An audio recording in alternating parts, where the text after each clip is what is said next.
Mababangga pa tayo eh. Tatabi ko muna.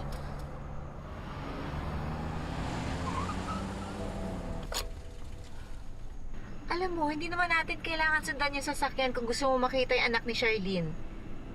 Pwede naman natin siya puntahan sa bahay nila kung gusto mo. Sa tingin mo ba hindi ko inisip yon? Eh ano naman ang idadahilan ko kay Charlene at Raymond kung bakit ako nandun? Ayun na nga yung kanina ko pa tinatanong sa'yo eh. Ano ba yung dahilan? Bakit gusto mo makita yung anak ni Charlene? Ba't bigla ka na lang na-curious? Gusto ko lang siya makilala. Bakit nga? Dahil gusto ko malaman kung tama yung naging desisyon ko noon. Anong desisyon? Ano ba talagang ginawa mo?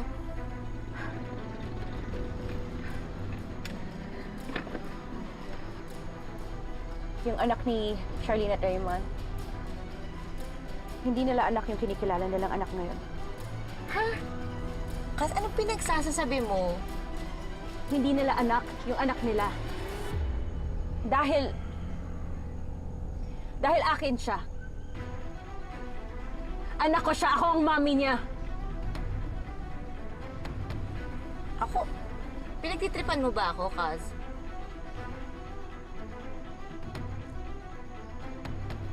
Sabay kami ng anak ni Charlene sa kulungan noon. Ano yung ginagawa mo?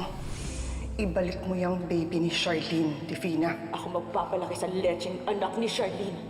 Gagawin kong impyerno ang buhay niya, pagbabayaran niya yung kasalanan ng nanay niya. Ano? Hindi naman malalaman ni Charlene kung ano yung anak niya dito eh. Basta, ang anak ko ang papalakihin ni Raymond. Ang anak ko ang mabubuhay na parang prinsesa. Kakaloka. Bakit mo pinagpalit? Siniguro ko na magiging maganda ang buhay niya. At tama naman ako. Mayaman siya, nakukuha lahat ng gusto niya. Oh, pero magkalayo kayo. Malayo noon. Hindi na ngayon. Pero teka, kung anak mo yun na kina Charlene ngayon, nasaan yung tunay na anak nila? Nakalimutan mo ba? Di ba iniwan ko sa kulungan? Nasaan na kaya yung batang yun ngayon? Sa tingin mo, nandun pa siya sa kulungan? Ewan ko. Iniwan ko siya doon. Hindi ko siya binalikan at wala din akong balak na alamin pa.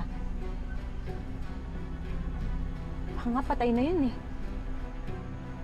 Buti nga. At least nakaganti din ako kay Charlie.